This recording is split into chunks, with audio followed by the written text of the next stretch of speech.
watching Nightside. Federal Judge James Moody is waiting for a report from the probation office before he sets a sentencing date for former Arkansas Senator Lou Hardin. Hardin's fall is the latest chapter from the legislative class of 1991. It was a class filled with skilled lawmakers and future lawbreakers.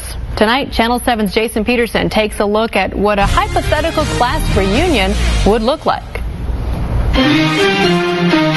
The halls of the state capitol are lined with legislative classes from years past. Do any of these general assemblies ever reassemble? It's not like I don't think there's like a reunion that goes on. If there is, I haven't been invited.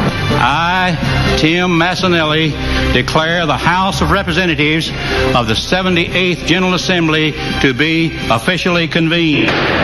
If the 78th General Assembly did get together for a reunion, what a collection of characters it would be.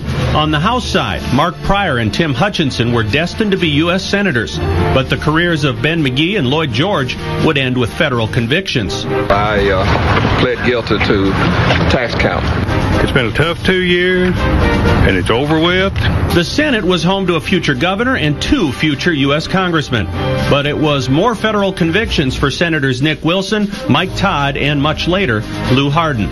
This class of 1991, like you said, represented the good, the bad, the old, and the new, all 4 of Arkansas politics.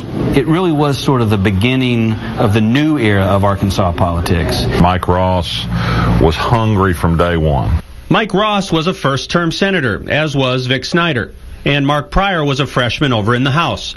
These progressive newcomers and others were guided by a more experienced Mike Beebe. Most folks recognize that it's healthy to have a sharing of power among a greater number of people. They came in with not much experience, and he kind of had a reformist bent, but had been around for a little while, and that really became the time when he became a true leader. The 91 session was very productive. I mean, you look now at these 2-year colleges that are gangbusters all over the state. Taxes were passed to help pay for highway improvements, teacher raises, and VOTEC colleges, and a law mandating seatbelt usage was also passed. The successes of 91 would help get Bill Clinton's presidential ambitions off to a good start.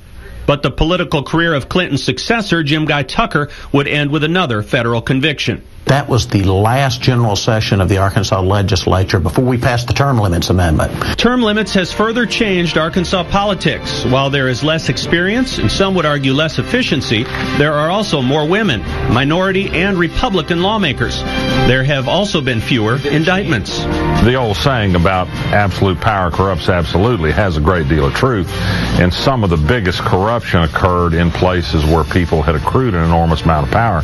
Nick Wilson's a good example. I just think it marked a watershed moment in Arkansas politics, where you saw an ushering out of the old Knox Nelson, Max Howell, political fiefdoms, and you would then see term limits, you would see Bill Clinton leave, you would see legislative turnover, you would see federal investigations.